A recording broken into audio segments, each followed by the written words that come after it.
Olá, amigos do canal Psicofarmacologia no Papel.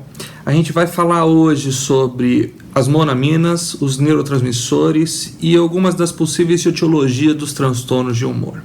Então, durante essa aula, a gente vai falar sobre a serotonina, que é o 5-HT, que vai ser o nosso principal assunto, a noradrenalina, a dopamina, o ácido gama-amino butírico, a acetilcolina, o glutamato e a histamina. Então, todos esses são neurotransmissores importantes que vão estar atrelados a diversas funções na psiquiatria. A serotonina, ela tem 7 subfamílias diferentes. Então, a gente tem a subfamília 1, 2, 3, 4, 5, 6 e 7. E uma família chamada 5-HT8 já foi descrita em borboletas brancas. A gente não tem ela no nosso cérebro, mas a gente sabe que ela existe. A gente só não sabe para que ela serve exatamente. Dentro dessas famílias, a gente tem as subunidades. Então, a gente fala do 5-HT1A, B, C não existe mais, porque ele acabou virando 5-HT2C, D e por aí vai. A gente tem descrito, provavelmente até hoje conhecidos, 19 receptores serotonérgicos que têm alguma utilidade descrita. Dentro dessas famílias, o que é importante a gente saber? Que quase todas elas são famílias excitatórias, com exceção da subfamília 1 e da subfamília 5, que são famílias inibitórias. Ou seja, o que isso quer dizer? Na hora que você estimula esses receptores, por exemplo, 5-HT1A, você está fazendo um estímulo inibitório nesse neurônio. E na hora que você estimula o 5-HT2A, você está fazendo um estímulo excitatório. Isso também é importante, que isso vai definir muitos dos efeitos adversos das partes das medicações importantes que existem aí no mercado. Dessas famílias, o que é importante a gente saber? Que todas elas são metabotrópicas, com exceção do 5-HT3, que é ionotrópico. O que isso quer dizer? Que todos eles têm segundos mensageiros, com exceção da subfamília 3, que não precisa de um segundo mensageiro metabotrópico, porque ela é ionotrópica, ela depende de canal iônico. O que a serotonina faz? Dificuldade. Quando a gente fala na serotonina, a serotonina é responsável por grande parte desses sintomas que eu descrevi. Então, se a gente for para a serotonina, o que a gente sabe dela? Que ela vai regular o humor, que é tristeza e alegria, a ansiedade, o apetite, o sono, a libido, a irritabilidade, o pensamento obsessivo e a memória e atenção em certas formas também. Claro que todas essas funções são compartilhadas por outras substâncias também, mas aqui tem uma parte importante da psiquiatria. Então, se a gente for pensar, vamos imaginar o seguinte: vamos imaginar esses sintomas aplicados em alguém ou em alguma coisa. O que a gente pode pensar, um exemplo bom para a gente falar sobre isso? Vamos pensar o seguinte: vamos pensar num cachorrinho. Pega um cachorro muito apegado ao dono e o dono do cachorro morre. Os sintomas do luto do cachorro são muito semelhantes aos nossos sintomas também. Então, o cachorro ele fica triste. Ansioso não dá para dizer, mas a gente percebe uma mudança do comportamento desse cachorro. Então ele rói a porta, ele rói a pata, ele destrói as coisas, ele diminui o apetite dele, ele começa a alterar o ciclo do sono dele, ele diminui o desejo sexual, você coloca uma cachorrinha na frente dele e ele não vai atrás, ele fica mais irritado. Agora não dá para saber o que ele está pensando, porque ele não fala. Mas a gente, numa situação semelhante, a gente durante um luto de alguém muito querido, você não vê ninguém saindo de um velório, por exemplo, para ir vamos dizer assim, num motel, muito menos, às vezes, numa churrascaria, dependendo da pessoa, da proximidade. É muito comum ficar aquele vazio no estômago, aquela dificuldade de comer. E a gente sabe que a gente fica com pensamentos reverberantes, né? Repetindo pensamentos na nossa cabeça, e a nossa concentração, a atenção, ela fica muito dispersa e ela fica voltando apenas para aquela pessoa que morreu. Ou seja, se eu tentar ler um contrato, eu não vou conseguir sair da primeira página muitas vezes. Se a gente for pensar como funciona o neurônio, alterações no transportador que eu estava falando, o que eu sei? Que pacientes que têm uma genética de risco associados da transmissão, a neurotransmissão, o que a gente vai lembrar? Então a gente tem o neurônio pré-sináptico, o neurônio pós-sináptico. Nesse neurônio, o que a gente sabe? Que você tem, por exemplo, o triptofano, que vem da comida da gente, triptofano. Esse triptofano vai ter uma enzima que chama triptofano hidroxilase. Essa enzima, o que ela vai fazer? Ela vai transformar o triptofano em serotonina. Essa serotonina vai ficar guardada dentro de um reservatório, né? Então, se a gente for olhar o reservatório, você está dentro do neurônio, ele fica aqui armazenando serotonina. Essa serotonina pula para fora do neurônio. Vamos analisar um pouquinho maior aqui. Essa serotonina vai pular, tá? Para cá, vai abrir essa bandinha. Você vai abrir a membrana sináptica, ela vai ficar na região da sinapse, sendo utilizada nos receptores pós-sinápticos, que são os receptores que existem tanto no neurônio pós-sináptico, que é este, quanto também no neurônio pré-sináptico, que é este. Então, no neurônio pós-sináptico, a gente tem os receptores, tá? Que a gente tem vários formatos diferentes de receptores, todos eles vão se acoplar à serotonina. Então, a serotonina gruda no receptor, você desencadeia a mensagem no segundo mensageiro e por aí vai até chegar no núcleo da transcrição de genes. Depois, essa serotonina ela vai voltar para a fenda sináptica e depois ela vai ser recaptada pelo transportador de serotonina, tá? Que é o transportador que fica aqui, tá? Que vai puxar essa serotonina para a volta do neurônio pré-sináptico. Esta serotonina vai ser destruída pela monoaminoxidase, a MAO, e o ciclo vai recomeçar. Então, o que a gente sabe?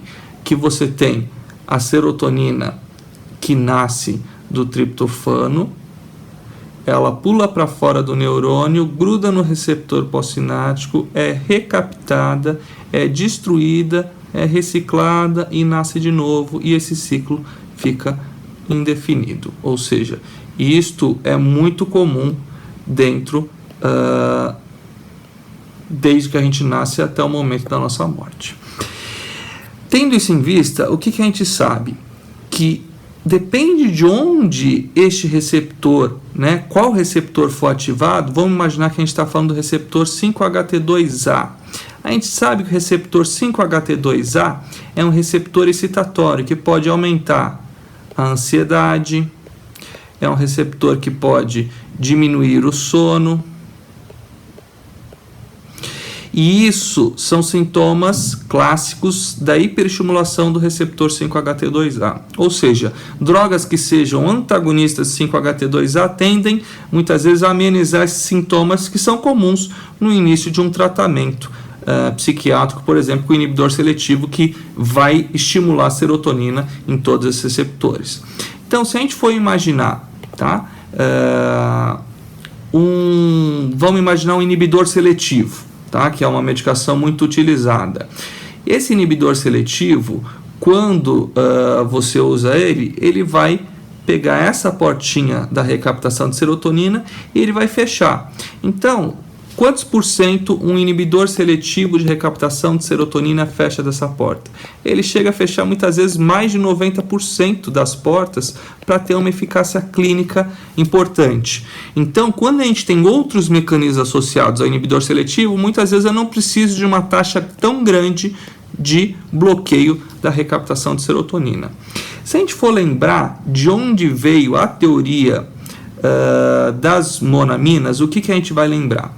A gente estava na década de 50, e na década de 50 teve descrição de duas situações interessantes. O uso da reserpina, que era uma medicação antihipertensiva, e também o uso da isoniazida, que era uma medicação para tratamento de tuberculose.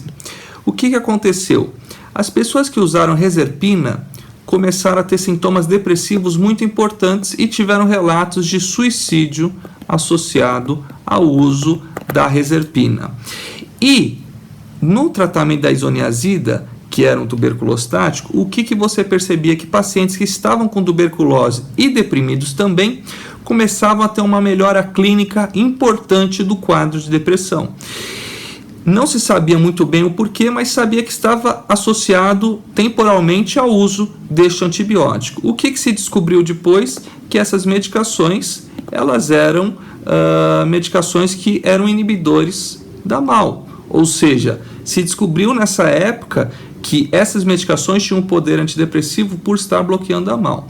Então, se você pega esses dois modelos, você tem um remédio, né, que é a reserpina, que você dá para o paciente e ele deprime, depois você dá uma outra medicação para o paciente e ele melhora. Se você leva isso para o modelo animal, o que você percebia? Você tinha 3 ratos: o rato normal, controle, o rato tratado com a reserpina, que ficava deprimido, e o rato tratado com isoniazida, que melhorava o quadro. Quando você abre o cérebro desses ratos e coloca no microscópio, o que a gente percebe nesses ratos? A gente percebe que o rato deprimido perdeu monamina, principalmente serotonina e noradrenalina, e o rato que melhorou aumentou essas substâncias. Ou seja, a teoria das monaminas, que perdurou durante muito tempo na psiquiatria para tentar explicar os transtornos de humor, ela dizia o seguinte, que você, na depressão de monaminas, você se deprimiria ou teria um transtorno psiquiátrico, por exemplo, um transtorno de ansiedade, outros transtornos também associados na época, e o aumento dessas monaminas poderia melhorar esse quadro. O tempo passou, hoje a gente tem mais de 5 teorias para explicar a depressão, e para a gente tentar dar um enfoque maior em cada um, que olha a serotonina, ou seja, eu consigo ver se um paciente tem alteração nesse transportador aqui. Tem uma alteração que é descrita por 12 pares de bases nitrogenadas faltando, ou seja, este é um metabolizador que pode até ter a medicação no nível correto no sangue, porém ele não vai conseguir trabalhar adequadamente no transportador de serotonina. Em alguns estudos mostram que isso estaria associado ao maior risco de sintomas depressivos. Alguns estudos mostram que isso aqui poderia estar associado a uma menor possibilidade de eficácia do tratamento. Alguns outros estudos ainda falam que isso não tem comparação em relação ao controle, ou seja, alguns estudos são positivos, outros são neutros, outros são negativos, mas ainda assim são coisas que estão crescendo muito no nosso entendimento. Aquele exame clássico da Angelina Jolie, que é do BRCA2, também é um exame que a gente faz avaliação se o paciente tem histórico de câncer de mama e tem esse gene positivo. Em alguns casos é indicado a mastectomia profilática, ou seja, você retira o tecido mamário e você substitui por silicone. E aí você diminui o risco, em alguns estudos, né, para 8% de risco, porque ainda sobra a pele e o mamilo. Então isso tem crescido e a utilidade da genética na clínica tem crescido. E tiverem uma alteração de BRCA2 e depois tiverem um CAID, onde a gente fala dos fatores. Então, o que a gente sabe? O que a gente sabe hoje em dia? Que a gente tem 5 cavaleiros do apocalipse que podem fazer quadros de humor. Então, a gente sabe que tem o estresse, a carga genética, mudança hormonal, drogas e dietas malucas. Ah, Luiz, o que você quer dizer com isso? O que a gente sabe? Que hoje em dia a gente tem encarado os transtornos psiquiátricos, por exemplo, como alterações. Por exemplo, a gente sabe que doenças inflamatórias estão associadas a doenças psiquiátricas também. Então a gente já sabe que a interleucina 1, a interleucina 6, o fator de necrose tumoral estão aumentados em quadros psiquiátricos, assim como também estão aumentados em quadros inflamatórios crônicos. Por exemplo, um cardiopata. O que a gente sabe de um paciente cardiopata? A gente sabe que esses pacientes eles vão ter mais transtornos psiquiátricos e a gente sabe também que os pacientes psiquiátricos vão ter mais transtornos cardiovasculares. Então, uma coisa está ligada à outra.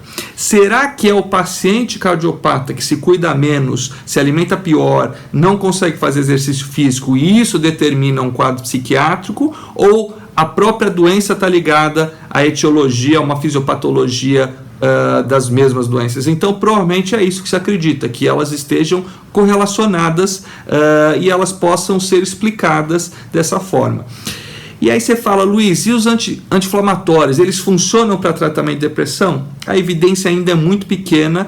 Provavelmente os AINES não mostraram nenhum resultado surpreendente, a família da aspirina também não, mas a gente sabe que alguns pequenos estudos em animais já mostram alguns resultados promissores. Então, a gente sabe que isso está avançando. Outra coisa importante que muito se fala atualmente é do BDNF. O BDNF é uma neurotrofina e as neurotrofinas estão em alta na psiquiatria. O que elas fazem? O BDNF é o Brain Derivated Neurotrophic Factor, ou seja, ele estimula o crescimento neuronal. E durante muito tempo ficou batendo nessa tecla. Olha, se eu aumento o BDNF, eu melhoro a depressão. Se eu diminuo o BDNF, eu causo depressão. E aí você tem quais as formas de aumentar BDNF? Uma das melhores é o exercício físico aeróbico, tá? Que é uma das formas eficazes de aumentar BDNF. Antidepressivos também aumentam BDNF. Alguns estudos mostram algumas evidências para o ômega 3 também aumentando o BDNF. Algumas alterações na dieta também aumentando BDNF. Psicoterapia aumentando o BDNF. Ou seja, o BDNF está realmente implicado na doença psiquiátrica. Agora, alguns estudos mostraram que não tinha grandes alterações em alguns quadros e você não tinha uma resposta positiva no aumento de BDNF, é melhor de sintomas depressivos. O que hoje em dia a gente sabe? Que tem 3 isoformas diferentes do BDNF e uma delas é neurotóxica, uma delas é negativa e não faz crescimento neuronal. Ou seja, quando a gente vai ver os estudos mais antigos, a gente tem que saber se a gente está falando de estudos que mostravam essas isoformas diferentes do BDNF ou colocava tudo como uma só. Qual é o exemplo clássico que a gente pode falar sobre isso? Por exemplo, o colesterol. A gente sabe que o colesterol alto não quer dizer nada. Eu tenho que falar da fração. Eu estou falando da fração de densidade alta ou de densidade baixa? Eu estou falando do HDL ou estou falando do LDL? Então isso já muda. Então essas cadeias, elas são estudadas separadamente para a gente poder associar a quadros psiquiátricos. Mas isso aqui com certeza, né, vai ser a vedete aí do futuro e está sendo muito estudado. E se a gente for falar então sobre as outras causas, vamos falar, por exemplo, sobre carga genética. O que a gente sabe de carga genética? A gente sabe que tem uma série de coisas que podem aumentar ou diminuir o risco de quadros psiquiátricos. Então, vamos lá. A gente sabe que a hereditariedade, por exemplo, do transtorno bipolar, ela pode chegar em alguns casos até 85%, uma taxa muito alta de hereditariedade. O transtorno unipolar ele não é tão alto, mas ainda assim ele conta com uma amplitude grande.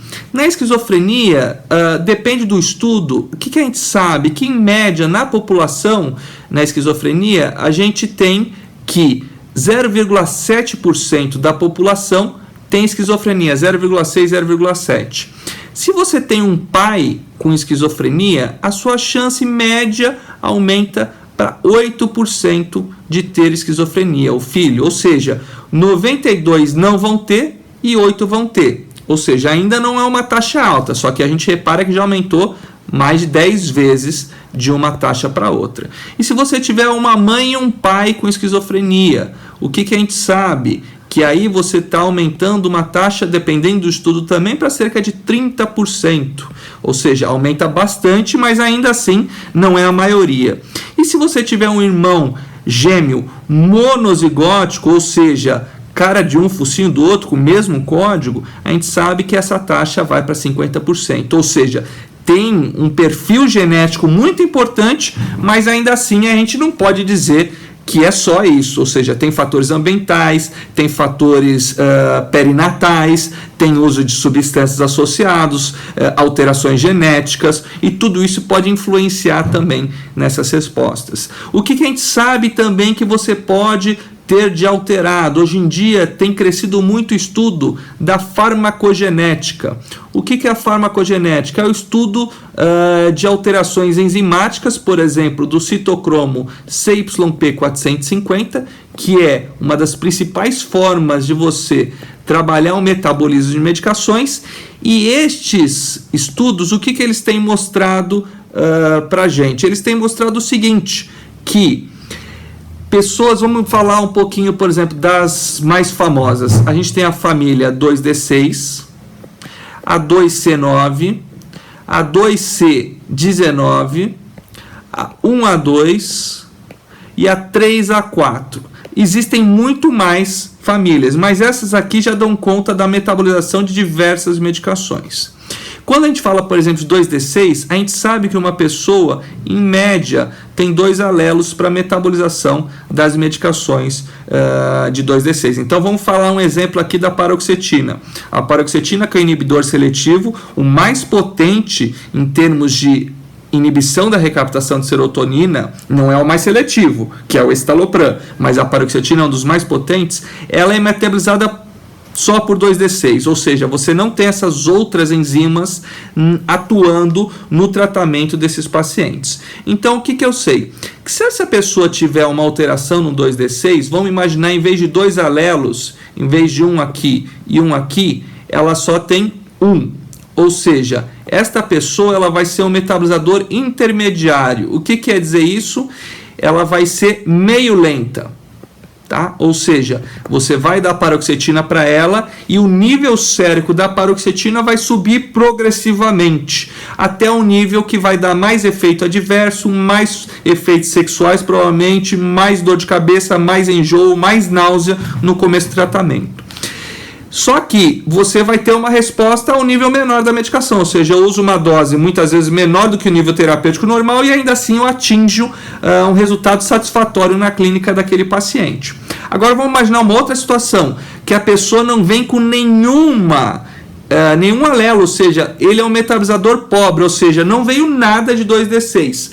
O que acontece nesses pacientes? Ele nunca mais vai aparecer no seu consultório e ele vai te xingar para o resto da vida, porque ele vai passar muito mal, ele vai ter uma toxicidade crescendo, né, a tomada, o nível sérico desse paciente vai passar do nível terapêutico e vai atingir um nível tóxico e esse paciente vai ter muito efeito adverso. Antigamente você pegava um paciente, reclamava muito de efeito colateral, a gente achava que o paciente simplesmente não estava colaborando com o tratamento. Hoje em dia a gente sabe que não. Muitos pacientes eles têm uma metabolização muito pobre de 2D6 e isso faz com que o paciente tenha mais efeito adverso. Tem estudos que mostram comparações de etnias diferentes. A gente sabe que no norte da África existe um metabolismo ultra rápido de 2D6. Em alguns países europeus, um metabolismo intermediário, ou seja, isso já mostra diferenças da resposta, por exemplo, da paroxetina no norte da África e para um português.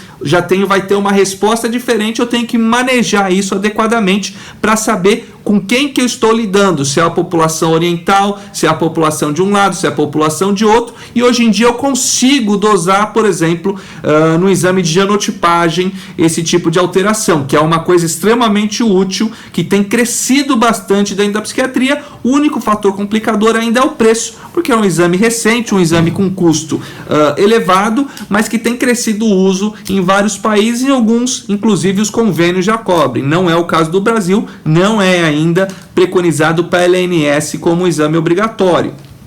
Se eu pegar o 2D6, que é uma metabolização tem um intermediário lento, eu posso ter o contrário, eu ter 3 alelos nesse paciente. Então é um metabolizador rápido. Se ele tiver 4, ele é um ultra rápido, ou seja, quanto mais eu tiver de alelos naquele gene, o que está acontecendo? Eu estou crescendo o poder de metabolização daquele gene, e aí a paciente que for, já foram escritos até 7, né, em alguns estudos presentes no 2D6, ou seja, um metabolizador muito, muito rápido, 2D6. Ele vai tomar paroxetina, ele não vai conseguir atingir o nível sérico adequado, e o que vai acontecer? Ele vai ter efeitos, não vai ter efeitos clínicos e também não vai ter efeitos adversos prováveis. Esse paciente não vai responder bem àquela medicação. Então eu consigo dosar outras coisas também, outros alelos do CYP. Mas além do CYP, isso aqui pode ir muito mais longe. Por exemplo, eu consigo dosar alterações, vamos lembrar mais. Se a gente for voltar para aqueles fatores de mama, o que a gente sabe? Que este paciente ele não vai ter uma resposta positiva ao tamoxifeno se esse paciente for um metabolizador ultra rápido 2D6, porque o tamoxifeno depende em grande parte do 2D6, ou seja, existe utilidade em outras áreas fora da psiquiatria também. Isso tem crescido o entendimento cada vez mais. Vamos voltar para terminar essa aula, para que eu falei do estresse, eu já falei da carga genética. Mudanças hormonais, o que a gente sabe? Que as mudanças hormonais, elas fazem que as mulheres tenham mais risco para algumas doenças psiquiátricas. Então vamos falar principalmente da TPM, desculpa, não é um B, seria aqui um P, tá? Então a TPM, a gravidez, o pós-parto principalmente e a menopausa. São alterações hormonais que vão fazer com que as mulheres sofram muito. A gente brinca que a TPM é uma amostra grátis de depressão que acontece nas mulheres. O pós-parto aumenta em muito o risco de quadros psiquiátricos. O que a gente sabe? Que existe o blues puerperal, que é uma coisa super comum, que vai atingir até 80% das mulheres logo naquela primeira semana, segunda semana pós a dectação da placenta. Então existe uma irritabilidade, uma tristeza, uma alteração do sono, uma sensação de que não vai dar conta, e esses sintomas eles tendem a melhorar depois de 2 semanas, voltando ao normal. E isso não pode ser confundido com depressão pós-parto, mas a gente sempre fica atento e a gente fala para os pacientes que isso é possível, para eles não se acharem a pior bolacha do pacote, achando que são piores do que as outras mães. O que mostra no Facebook e no Instagram não necessariamente é a realidade. E a menopausa, a gente está cansado de saber que é um fator de risco também grande para alguns transtornos psiquiátricos, principalmente pessoas que já tiveram transtornos anteriores. O que a gente sabe? Que as drogas também estão associadas a transtornos psiquiátricos. Uma das drogas que a gente fala bastante é a cafeína. A cafeína é uma droga que é uma metilxantina que para pessoas que têm transtorno do pânico, eventualmente pode fazer disparar uma nova crise de pânico. Ou seja, acima de 80 a 100 miligramas de cafeína, que é uma metilxantina, que é um competidor da adenosina, ou seja, ele engana o cérebro diminuindo a sensação de cansaço. A gente sabe que essa substância também pode ser ativadora e aumentar a adrenalina no corpo para uma resposta de estresse. Então a gente tem que estar sempre ligado nisso. E dietas malucas, que são as dietas de restrição de carboidrato. Então as dietas de restrição abrupta de carboidrato também podem causar alterações psiquiátricas. Isso eu vou explicar na próxima aula. Antes de mais nada, eu queria agradecer a vocês esse tempo que vocês gastaram nessa aula. A gente vai esmiuçar todos esses tratamentos nas próximas aulas seguintes. Eu não quero tomar muito tempo, então eu não queria fazer aulas muito longas, e eu vejo vocês no nosso próximo capítulo. Obrigado, boa noite.